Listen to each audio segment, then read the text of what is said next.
When most people start out making videos or creating podcasts, they get really involved in the technology and the lighting setup and the microphone and the tech behind the creation of the content. And that's exciting. It's no surprise why that's where most people enjoy purchasing the gear and doing the research and getting a really nice home studio set up with a nice tech stack and the software and things just how you want it so you can create great visuals and great sound. And that is awesome.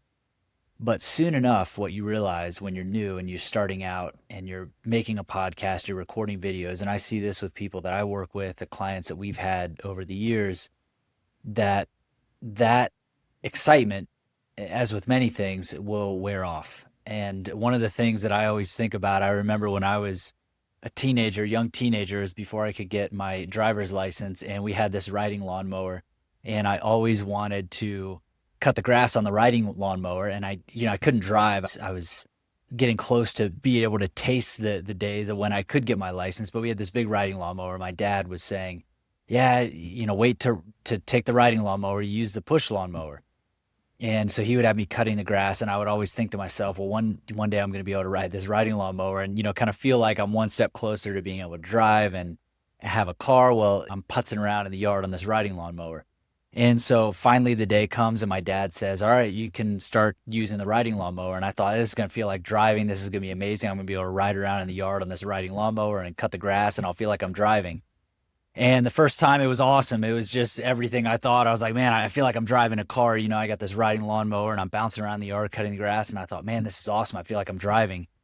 And then the next week I'm out there and I'm like, yeah, this is great. I feel like I'm driving again. And then by the third week, I'm like, man, I'm just cutting the grass. This is nothing like driving. Anyway, the excitement runs off and you sit down and you start making the videos and recording the content, your new microphone, the luster of this new technology and the quality of your sound, all that starts to just feel like, you know what? I'm just saying stuff in a microphone. And you know what? I'm just talking into a camera. So that excitement of your technology and whatever setup you have to record and however you're editing, that stuff, then it just starts to feel mechanical. And then it feels just like a chore, just like cutting grass. So what it all leads back to for everyone I've seen do this for any extended amount of time is coming back full circle to answering the question of why am I doing this? Who is my audience? What am I trying to communicate? And behind all that is what do I have to offer? And especially for businesses, which is who I spend the most time producing podcasts with, it's a question of the brand, the story, and great branded podcasts are a natural outflowing of the culture of the organization. And especially when the founder is the host of the podcast, that comes forth, it emerges very organically. And so I think in a sense, all roads lead back to branding. And if you're a business, if it's your personal brand, being clear about what is your story, who are you speaking to, and what are you trying to communicate? And the tools now that are available for producing podcasts make it so accessible for anybody to produce quality content. And by produce, I mean the things from capturing the recording to having streamlined workflows to be able to edit it and then distribute it, which means publish it across multiple different formats, YouTube or audio only channels like Apple Podcasts and Spotify. The mechanics of making a podcast are simpler and more accessible than they've ever been. And with AI, that will continue to be the case. Figuring out how to actually make and distribute a podcast, it's getting easier and easier and easier. Over the next couple of years, it will be probably even to professionals who work on this all the time, mind-blowing to see how simple and streamlined it can become. So where's the magic? Okay, number one, the question is it even worth it then to create videos and podcasts and get into this? Absolutely. It's more important now than ever to understand what's behind the production value. And that's the message. That's the story. That's the brand. Let's just talk about story. People that work in the industry, people like myself who produce podcasts, I anticipate the greatest value add that we will have when I work with an organization who wants to do a podcast is to help them figure out what is their story and how to most authentically bring that about, how to frame the story, how to develop different angles and approaches to that story and compelling ways to communicate that in an episodic format. So this isn't a one and done thing, obviously, where a business or a person will sit down and they will tell their whole story cohesively. And now we've got our story out and now that's it. This has to be an ongoing process. And so there are, when I say episodic, I mean most podcasts are created to have new content being released on a regular basis. So when you talk about, when you identify your story, you are best positioned to think of ways where you can, on a regular basis, be releasing content that talks about your story in new and different ways, fresh ways. And so I think how I think about myself as a podcast producer, how I can help businesses best position their podcasts and really win in the content game is identifying, formulating that story, and then creatively putting out new content to approach that story from different angles and integrate their company culture and talk about things that are happening through the lens of that story and demonstrating very authentically that culture. So it's all roads lead back to the story, and that's what great content is all about. And so if you're just starting out, don't get too hyper focused on your equipment, on your microphone, on your lights. I mean, here's a confession. I've been working in podcasting for 8 years, and I have not done a lot of the creation for myself or my personal brand that I know most other people in this space do for themselves. Talking about technology, I've got this little light here clipped to the monitor of my laptop, and I've got a Yeti microphone that's like 7 years old. I think the challenge for me is to get more clear on my brand, on my story, and find ways to articulate that.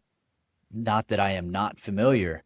I am familiar, but I want to challenge myself to think about it in more crisp and clear and cohesive ways and communicate that and think about it with the objective of wanting to get a clear framework and be even better and more proficient at helping companies to do the same for themselves and their brand and their culture. Because I think that's really where the value is going to be when the tools are so accessible to just create podcasts and to produce them and to distribute them. So the mechanics of this, anybody can do it, and the tools are getting to where it's cheaper and more efficient to do a high quality show. But if your story isn't clear and if you don't have a compelling format and framework, and also someone to help you to stay accountable, then it can really fall through the floor. And so I hope to do even a better job of that in the future and to help businesses to understand the value that's there. And if they're not clear on their story or how their brand can be a natural expression of what their company culture is, to start to think about that and to formulate that. And I think also creating a podcast or a video, but we're just going to say creating content, getting to a point where in a business, whether it's the founder or the founder in collaboration with the team or someone else in leadership wants to create content for their brand, that is a fantastic forcing function to get clear on what is your culture, what is your story, who is your audience. And if you haven't gone through that already, that process of self-discovery in parallel to creating the podcast is a very wonderful, very efficient way to discover that and to build that up. And your team can see through the process of creating the content how the culture, a lot of these things that they're not really spoken. Culture is all the little unspoken rules, the ways of conduct that organize people's behavior but that aren't really ever stated. And now all of a sudden, when you're creating content, some of that starts to be articulated and some of that is conceptualized in a way that it can be expressed through video and through audio. And so what a fantastic exercise for businesses to go through. And so it can be a culture building activity, but I think I'm most excited about in the future of helping businesses create content. So if you call what I do podcast production, I am most excited that I think the real value is to come in and help businesses find out, to clarify their culture, to create a compelling framework to capture that in story format, and then to be structured and efficient to distribute that in an episodic format. And so it's not so much about, let me come in and set up all your technology and let me make sure you can work all the software. The software is easy enough for anybody to do. And I think agentic AI workflows will be where all the back-end infrastructure is going and where that will be set up. And I think businesses can benefit from a consultant coming in and setting that up.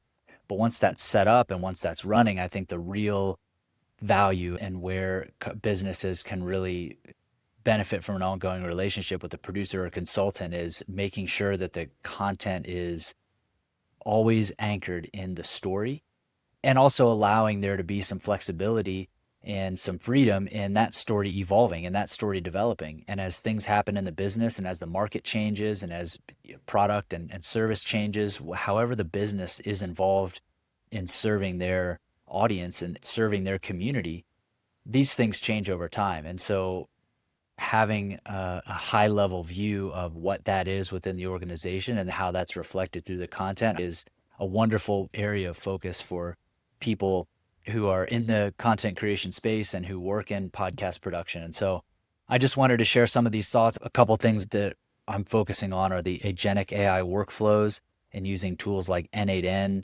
to create very efficient ways to mine content, whether that's from things that are happening in your customer service inbox to things that are trending on Reddit or LinkedIn or X or wherever, being able to basically keep a pulse on what the market is, what's happening in the market, and then filtering that through things that might be happening in the organization, new products or incentives or problems that you're currently working on, victories and successes, using automations to pull these out and then to aggregate this and put it into some type of interview script format. So some type of conversation structure where the host of the podcast can present this in a clear and compelling way through the recording process and then the editing, which is pretty straightforward, and then out to distribute all of the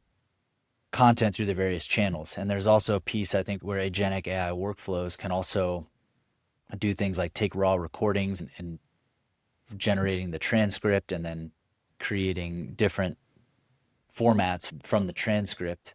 So long form blog posts and newsletters and LinkedIn posts and posts on X and anywhere else. And then also using the video and taking a full length video format and repurposing that video into shorts and reels, and then distributing that and posting that on the various social channels. So that, I think AI agents will make that process very easy and very streamlined. And so how that is set up and how that's executed, I think is part of the new frontier. And as we do that, we're going to realize that the hard part is still basing what you're saying in a clear and compelling story and communicating that to the right people in ways that really hit home. So I'm excited. I hope this is resonating. If it is, great. If it's not, let me know where you see that this is off target or where you're inspired for the future of podcast production, content creation. And what's your story? I'd love to hear from you. If you have any comments, drop them below. Have a great rest of your week. Talk to you later.